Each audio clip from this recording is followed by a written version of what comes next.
What is up, everyone? Today we're going to be talking with Daniel Weintraub, right? Did I get your last name right? Yeah, finally. Oh, thank God. That analysis video it geeked me out. It was like what Yeah, Weintraub. I'm really bad at pronouncing last names. So you get. But yeah, we're going to talk to Daniel about his journey with Sequester. I mean, he made it really, really far. Final two. That's really good. You got to be proud about that. So before we even start with that, just tell us how you got involved. How you did the whole entire casting process. Um, I'm a big Big Brother fan, so the day that the Big Brother cast was revealed, I was just kind of scrolling through Twitter, checking out what people were saying about it. And somebody tweeted that Tiffany had won Audrey's Sequester game, and I was like, "What's that?" So I did my, due diligence. I figured out where the application was, and I was like, "This is cool. I've been wanting to play, this kind of game my entire life, basically." So I applied, and yeah, that's how I found out about it. When you apply to it, did you do a Skype interview? Did you have to do the semifinals? Did you have to do all that? Yeah, I did the Skype interview, and then I submitted a video after. Oh, okay. So you find out that you get on the show, you see the intro. When you see the intro, what do you think about who do you think about the people in the cast? Who do you think you're gonna align with? Who do you think you might go after? Did you have any Well, of like those thoughts? like I said at finale, like I have no clue based on just a video who I want to work with or go after. For me, it was all about the personality types um, in the bios, the Myers Briggs personality types, because I know that very well. And this might seem funny to everybody, but the person that I actually most wanted to work with at the beginning was Jesse, because I know that ESFJs are generally very popular. I could see that he was going to be popular, and I was like, okay, I need to like kind of align with him because I know my own weaknesses, that I'm not necessarily the most popular at the beginning when I meet people. It takes me time, and you don't have time in this kind of game. So Yeah. I got to find the most popular person, which I ended up doing, just not the one that I thought it was going to be. Yeah. Oh man. All right. So you get in. It's the first night. It's 12 people. You can't wait to meet everyone, and then you find out about this bounty twist. So first off, who was your bounty? So it's funny. My bounty was Miranda, but I didn't actually see it that she was my bounty until after the episode was over. I didn't check. Oh God.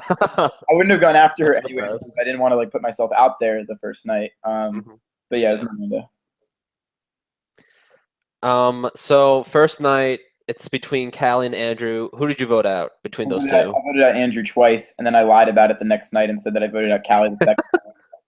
The only reason I did that was to try to get Andrew on my side, but that guy did not want anything to do with me. So Oh yeah, we saw that. it is what it is. So did you make any alliances, any deals the first night to like prepare yourself for cycle two, or I mean, I think just I kind might of have like said to, like I might have said to Evie like let's have each other's back or something like that. Just whatever, but nothing serious. I said let's have each other's back to a lot of people in this game, and you know, on one hand, it can make you seem desperate, but that's not necessarily a bad thing in this game. Because if you tell somebody, even that doesn't want to work with you, let's have each other's back tonight, they may not actually really want to work with you, but they're not going to come after you because they're like, oh, well, that person's on my side. Like, why would I go after them? And yeah, exactly. if you say that to enough people, then you can kind of avoid being targeted. Even though I was targeted, but even when you are targeted, they'll be like, nah, like we could, but in the back of their mind, they're like, no, he wants to work with me, so why would we do that? Let's do somebody else Right. who hasn't said that. So that was part of the So, strategy. yeah, so moving into cycle two, Andrew's obviously the target because he was targeted cycle one. Yeah. And I was watching it and I was like, well, why is he arguing with Daniel right now? There's a whole Daniel and Andrew fight, and I was a little confused by that. Yeah, so was So I. You're not alone. he um, was like, why aren't you giving me a name? Why aren't you giving me a name? And then you're just like, I don't need to tell you name. And you went back to the girls and you were like, I don't know what the hell's Andrew doing right now. I think it was because he threw my name out the first night. I think he perceived me as somebody that would be the easiest to get out, if not him. So I think he chose me to kind of pin the blame on. And when it didn't work, he was salty the rest of the week. So yeah. Yeah. So, all right. So, did you make any more deals in cycle two? Any alliances? Anything? I really wasn't able to. My name was dragged through the mud that night. I had to just go out there and like spread the word that me and Andrew got into a fight because I thought that he was gonna go and tell them like some bullshit or whatever. Um, So maybe I didn't need to go do what I did, but I thought I did to save myself at that time. I thought if I'd spread that Andrew, who was already kind of known as the target, did something, that would at least buy me one more night. Right. So moving into the double eviction, you find out. Did you know it was gonna be a double eviction, or did you have a feeling? I had a feeling it was going to be double elimination because obviously you have to have a couple of them. So I figured it would be that third cycle. Yeah. So you find out it's a double eviction. Did you have two people in mind that you wanted to target that night, or Yeah, was it not kind me and not me. Those are the two people that I wanted to get out that night. I literally thought I was going to be out that night. I legit thought that I was going to be done because my name had been dragged through the mud the previous night before. Yeah. I hadn't I made. was a little surprised by that too, because that's usually how they do it. They're like, okay, his name's mentioned. This is easy. But Yeah, you somehow were able to like swing your way by there. I think it's because Evie threw Carson's name out, correct? I think there was a lot of things that happened. I started off that night in a room with Drew, or not. I didn't start off with him. I started with somebody, and then we went into a room with Drew and then I believe maybe Miranda. And being with them helped because I hadn't made like really connections with them yet, good ones. And being with them, I was able to kind of really just be a little bit more part of the group and like let's just get somebody else out. And then Carson went on the offensive towards Evie, and that didn't help his case. Which I told him the night before with Andrew, but he didn't listen. And then Evie, told everybody about it. So Carson, like I guess, switched up to Miranda, which further sunk his ship. And all of a sudden, people had forgotten about me. So Yeah. yeah. So you voted Carson out the first time? No, I had no clue that Carson was. That was the one vote, other than Callie. That was the one vote that I was blindsided by in the game. I had no clue Carson's name was. And you voted Lana out, right? Correct? Yeah, I voted Lana out. No, hold on. No, I voted Jesse out. I voted Jesse out. Oh god. I voted out Jesse out twice because I knew he was coming after me, and by that point, I knew that he had gotten his claws into a bunch of different people. Mm-hmm. So I voted Jesse out both cycles of the double elimination, and then I voted him out the next night when he actually went. Oh god. So Carson, was he someone that you think you would have aligned with, or? Well, he wanted to align with me, and he had my back night too, and that was great and all. But honestly, I knew that he kind of wasn't good for my game. Like being aligned with him, I knew it was gonna kind of be not great. So even though I never would have like tried to get him out myself because he had my back, like him leaving was best for my game 100%. Even though he had my back, and he was like one of the two people who did. Like that's crazy. One of the two people who had my back leaving was better for my game because he was going after the other person who had my back. I was like, come on. That's pretty bad. Yeah. So let's talk about the Lana leaving. You win LLC. You won the luck comp. Yeah, we have that in common. Yep, lottery, dude. We got those. Like, gotta go Vegas. We gotta go in for the lottery. Come on. Do it, man. Yeah, but how did you feel about that? You were freaking out. I was like, damn, he beat my reaction when I won. Like, shit. You guys may have noticed I'm a bit of an emotional player throughout the game. I wear my emotions. I wear my emotions on my sleeve, and then I take my sleeves off, and it's still just tattooed all over my chest. So yeah, I was pretty amped. I didn't know if I was going to be a target that second time. I think I might have been because I know that Drew, Casey, and Jesse didn't trust me or whatever. So I'm not sure if I would have gotten eliminated if I hadn't won, but I think it was a pretty good thing that I did win it. And it just helped me put myself in a position where I could actually try to make a move. So of course I tried to create an alliance with Evie and Alora, which by the way, I still defend that move because the thing is that I didn't know that Evie and Alora had beef. I knew that they weren't working together. Mm-hmm. I knew that, I needed to solidify something with Evie. And Alora was in the room, and I was like, nobody will see this coming. Like, if this can work, nobody will see this coming. Alora's got Jesse. And I was thinking, if I can get Alora on my side, maybe she can convince Jesse not to come after me. Yeah, so maybe they're like a 4-person alliance kind of. I didn't want to work with Jesse at that point, but I think I was like hoping Alora could use Alora as a shield for Jesse. And if that alliance had worked, like Alora would have gotten further in the game. But the next, then you can ask your next question about the next side. That alliance never really was anything. It could have been, but it wasn't. Right. So moving on to the fourth cycle after the whole entire double eviction, Jesse's the topic of discussion because it was you who spread it, right? It was me who spread it. Yeah. So why do you think they voted Jesse out over other people?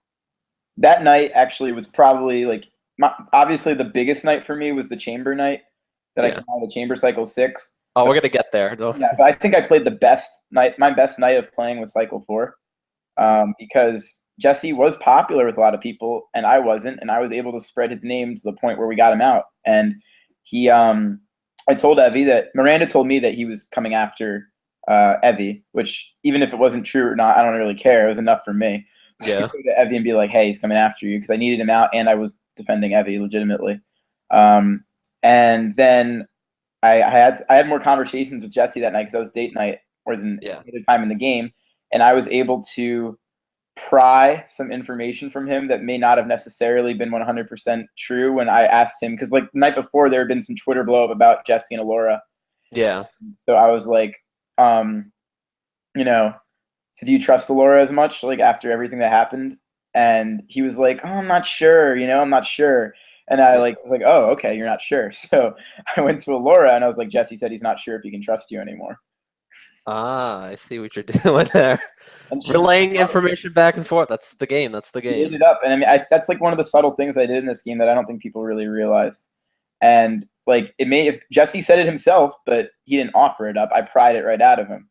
And I Yeah. used it against him to get him out because Laura was his closest ally. And once Drew got word of it, Drew played this game to save himself, and which is great. I did that same thing in a lot of different ways. Drew knew that if people found out that he was working with Jesse, that'd be trouble for him, so he blew it up.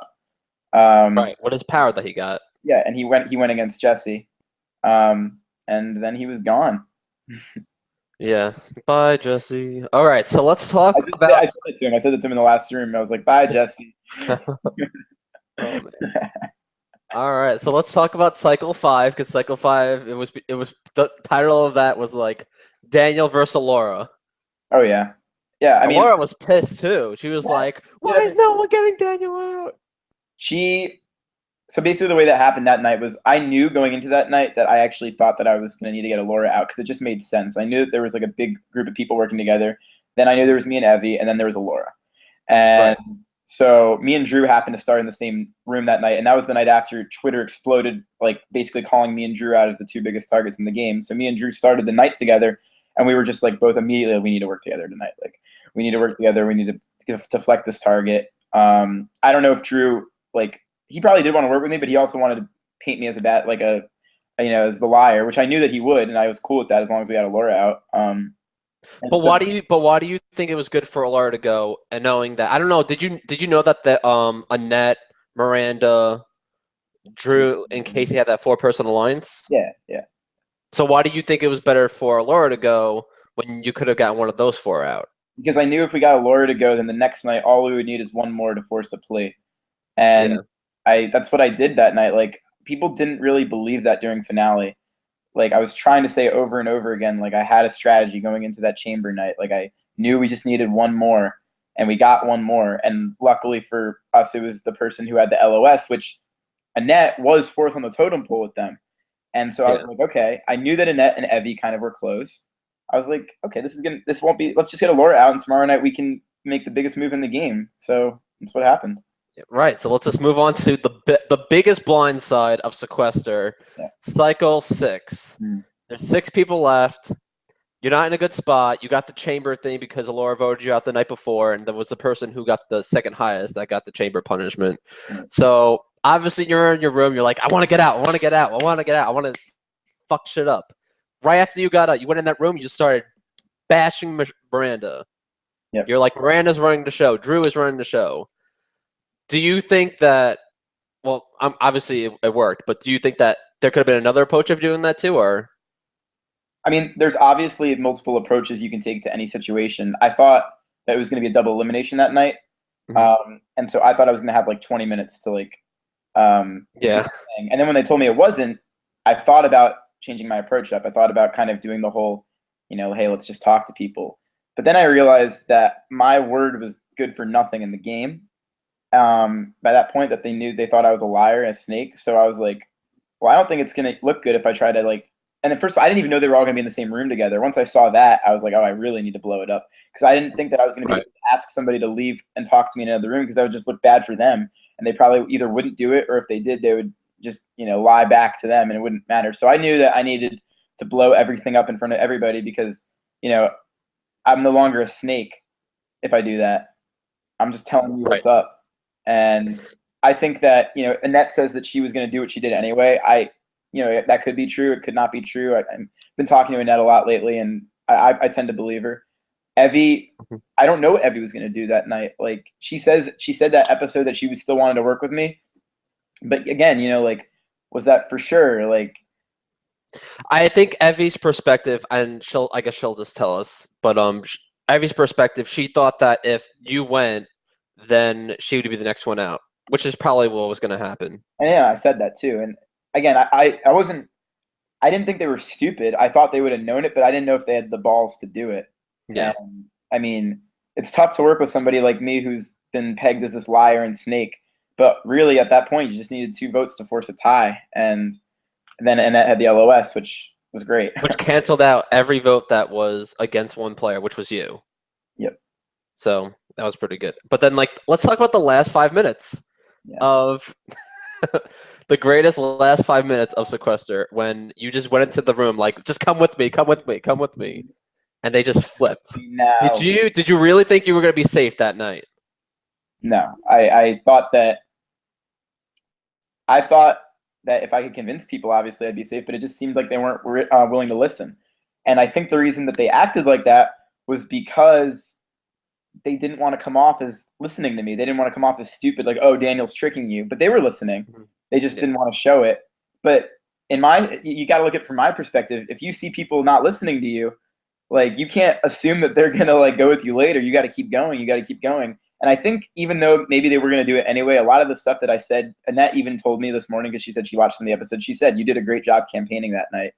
And I knew that I did. And I think the only people at that time who realized that I didn't were Drew and Casey, because I think Drew thought he was safe. Casey just thought I was pissing people off. Miranda, I'm sure her head was all over the place because that was the first time in the game that she was ever coming under fire.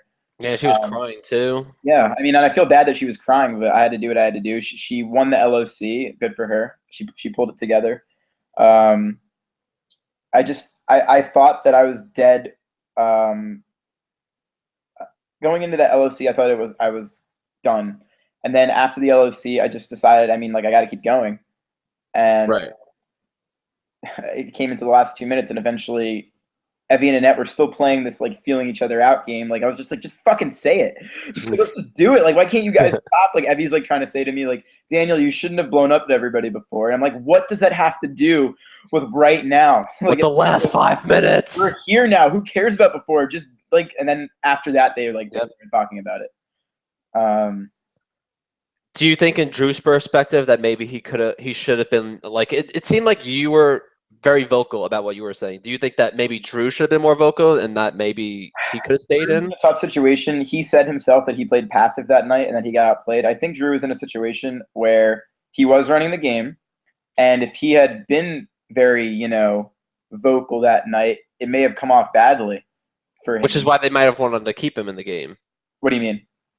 Like, if Drew switched his whole tactic up and it was like, and he started yelling, maybe, people would want to persuade other people to get him out later, because he was playing such a passive-aggressive game that people are like, you know what, maybe he's very well likable. He hasn't gotten into any argument to anybody. Like, he can win this whole thing. Right. Drew, the one thing that Drew said that I didn't like in the after show is that I came into that night not with a game plan, and I 100% came in with a very, very specific game plan that worked. Not just because it was my game plan, also because the people wanted to do it, but there was a game plan and it did work.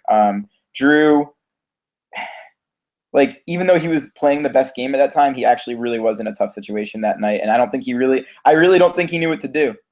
I really don't think he knew what to do, honestly. I think that he knew that he was in a weird situation, and he just decided the best course of action was to play it like play it cool, and it didn't work out for him because there were people that were lower on his totem pole, and they knew it. Yeah, that was pretty crazy that night. I mean, that was I didn't watch the first 2 seasons, but I can gather that was probably one of the best, if not the best. Oh yeah, best blindside ever. Yeah, best blindside. They got to top that season 4. Yeah, He put that as like his Twitter picture. That was My great. my best friend was the one who took that screenshot. That's awesome. Great. All right, so let's go with the second double elimination. So person who's targeted is Miranda, and why do you think Miranda was the best person to be targeted that night? I mean, again, she wasn't me, so that was a nice first step. Like at that point, I went into that night thinking that I was going to go. I went into every single night after the first night thinking that I was going to be out the next night. Not because I'm Right. a pessimist, but because I was looking at it from a perspective of these people probably want me out, and like they did. But I was able to talk my way out of it every night. Yeah. That night, I just thought that there's no reason that they couldn't just get me out. Like there's literally no reason they couldn't. They could all just team up and get me out. Right. Exactly. Like why wouldn't they? And so I was pretty surprised that Annette actually honored the whole final three thing, because I mean, to me, like me and Evie by that point were the best players by final five, in my opinion. Like after what we had done, I thought that Right. Yeah. me and Evie were the best players in the game, and Annette decided to go with us instead of Casey and Miranda. Obviously, Casey ended up winning, but I mean, I don't know. Like if Annette had gone with Casey and Miranda, I feel like she would have had a better argument against them and against me or Evie, even though she might have beaten me or Evie. I still think she would have had a better argument against them. I mean, Annette played this great strategy where she didn't, it came off that she didn't do that much the first half of the game. Then she made the biggest move in the game, or she was a big part of it at least, in cycle 6. And then the next night, not only did she blindside her alliance member, Miranda and Casey, but she made them think that they were voting me out. And that's what got her eliminated in Final Four, because she had made two of the biggest moves in the game, while Casey really, had gotten blindsided two nights in a row. And by that point, we were like, oh, me and Evie were like, we may not be able to beat Annette in the end. And we really did want to, we wanted to honor that final three. I know that I did, and I'm pretty sure Evie did too.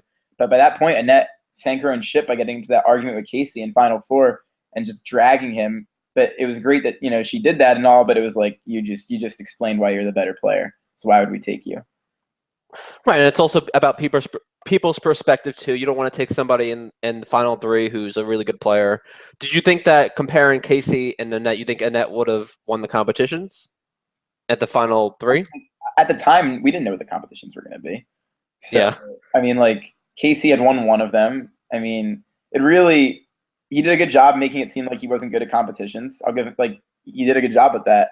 It's just, you can't play this game scared of competition beasts. But we made Annette, we didn't make Annette. Annette wanted to do it anyway. But we had an influence on her, I believe, in getting Miranda out because of the whole 2 competition win thing. And, right. You can't play this game scared of competition beasts, in my opinion. You can't play this game scared of what the final 2 will think of you, or the jurors will think of you if you get to the final 2, and you can't play this game scared of the voyeurs. And I didn't do any of those things. Right. So Miranda and Annette, they leave, and the final 3 becomes you, Evie, and Casey. He won, so, man. Yeah. So Casey surprised everybody, I think, because he finished way quick. Because his IQ is like 115 or 160 or something like that. So you wouldn't think that. That's a load of crap, though. Like I'm smart. I'm smart, but I am not a 142 IQ. You know what I mean? Yeah. Like, I only got 24 out of 30 questions right on that test. That's like an 80% in school. That's a low B. Like. But Casey did like he fucking slammed that final LLC. Yeah. And I think that had a really big portion within the entire final 2 speech that he had. I don't know. I think if Casey had been against Evie, that he wouldn't have had a chance, to be honest. I think it was more that he was going up against a person that people disliked. I think people thought I was being cocky that night in the final 2. I don't think I was being cocky, or at least I wasn't trying to be. I was trying to explain what I did in the game, and I think people just didn't like it. I think people just didn't like that I had played them. And I'm sorry if that sounds cocky, but that's exactly what I did. Well, you got to the final 2, so obviously you had to get there somehow. I didn't do it just by like sitting there. Like people thought, like, oh, you just got dragged by Evie. Like they're like, oh, you just were here because nobody thought you were a threat. Like, come on, like I talked my way out of shit every night. Like, you know what I mean? Like they had many. I mean, it's also too like they had many opportunities to get you out, and they didn't. They chose not to. Yeah, and they chose not to, not just because like, oh, we just choose not to. They chose not to because I had a lot of influence on things that happened outside of what me even talking to them. They could have gotten me out the night that Jesse went, but I influenced that to happen. They could have gotten me out the night they got Alora out, but I talked to Drew and other people about getting Alora out. So it's not like I was just sitting there. I was putting a lot of info into No, that. you definitely did not float it there. I'll tell you that much. You did not float your way to get to the finals. Definitely No, not. I didn't. Compared to past seasons, I've seen people just sit there in a room and like don't even talk to anybody. Like, why are you So doing? no, Why are you playing? Like, why are you wasting your time doing that? In my opinion, right. like, it's, Exactly. winning isn't worth it if you do like nothing. I'm not saying that that's not Casey. Casey did a great game. Casey Right. surprised me at the end. He really did. He out talked me that night. I had a feeling going into that night I wasn't going to win. I had a gut feeling about it. Even though I thought I had played the better game, I had a feeling that Casey was going to win that night. I thought that I was going to get. I did actually think I was going to get Jesse's vote, which you might be surprised to hear. I thought that Jesse, even though he was bitter towards me, would be the one person who was bitter that. I think he did vote for you though. No, he did, and that's what I'm saying. He was the one person that I thought of the bitter people, that I would get his vote, because I thought that he would respect the what I had done, even though he was upset, and that did end up happening. And I thought I was going to get Carson. I thought I was going to get Evie. I thought I was going to get Miranda. Carson actually said he voted for you to win. Yeah, I thought I was going to get him. Yeah. No, he actually said he voted for you. Yeah, I know. Yeah. But it was a 7-3. Yeah, it was him, Jesse, and Evie. Oh, Jesse didn't wait. Him, Jesse, and Drew didn't do right. No, Drew voted for Kate. Like I thought. I thought he voted. The people that I was going to be able to get were those three: Miranda and Callie. Callie didn't vote for me because I think she was insulted by what I said about her, that people fear what they don't understand. But that's just the truth. That's why she got voted out. I mean, they didn't understand her. They were scared of her. And then Miranda, I thought I was going to get her vote, but I don't have a problem with her voting for Casey. I don't have anybody voting. I don't have a problem with anybody voting for Casey.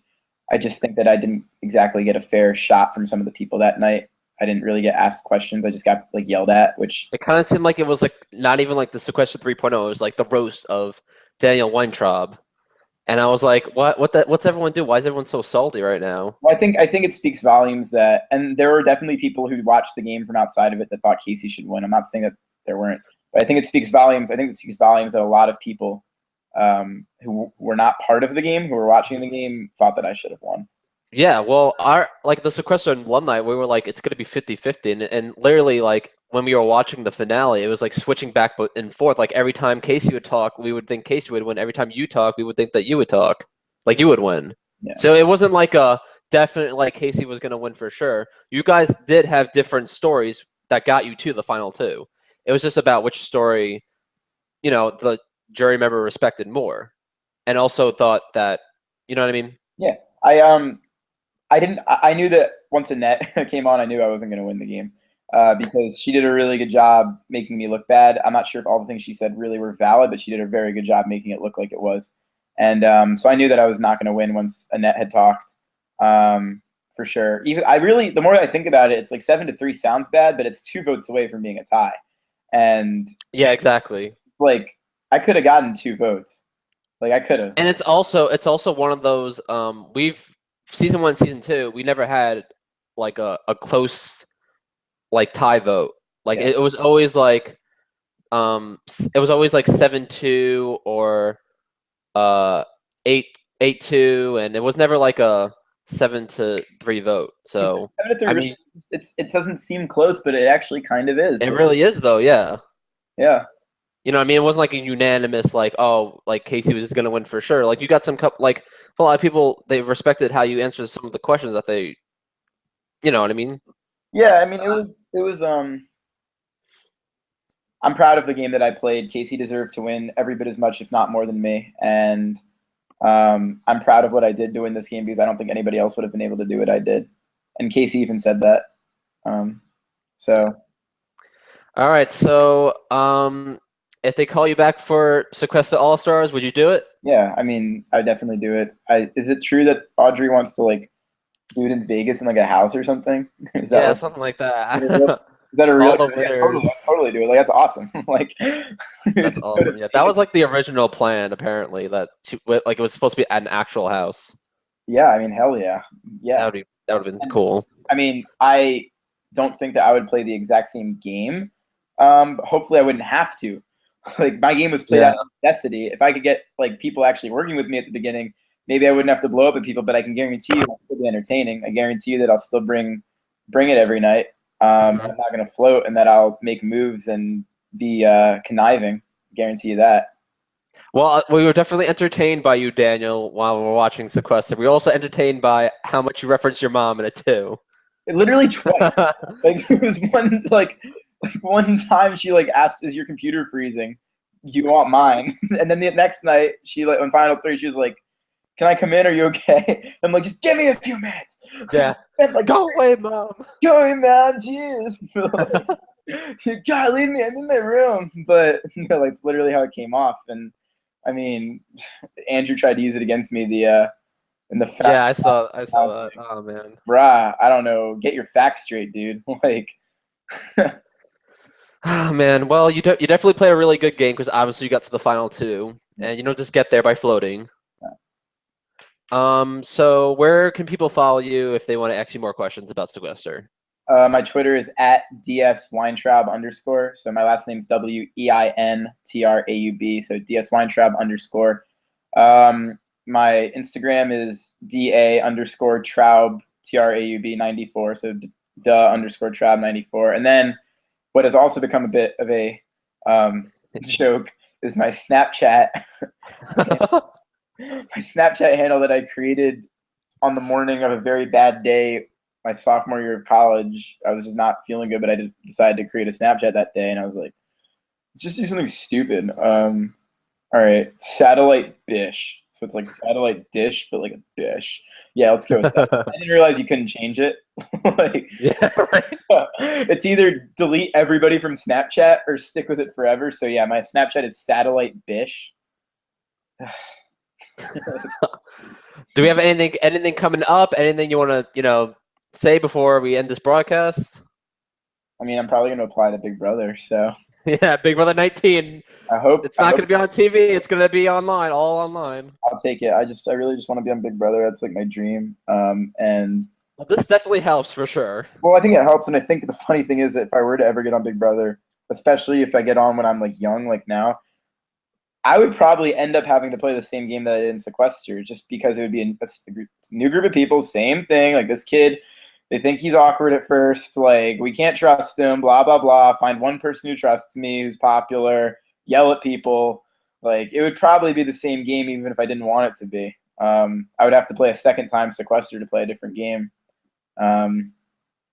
Just because that's how I know people like kind of react to me at first. It's been proven throughout my life.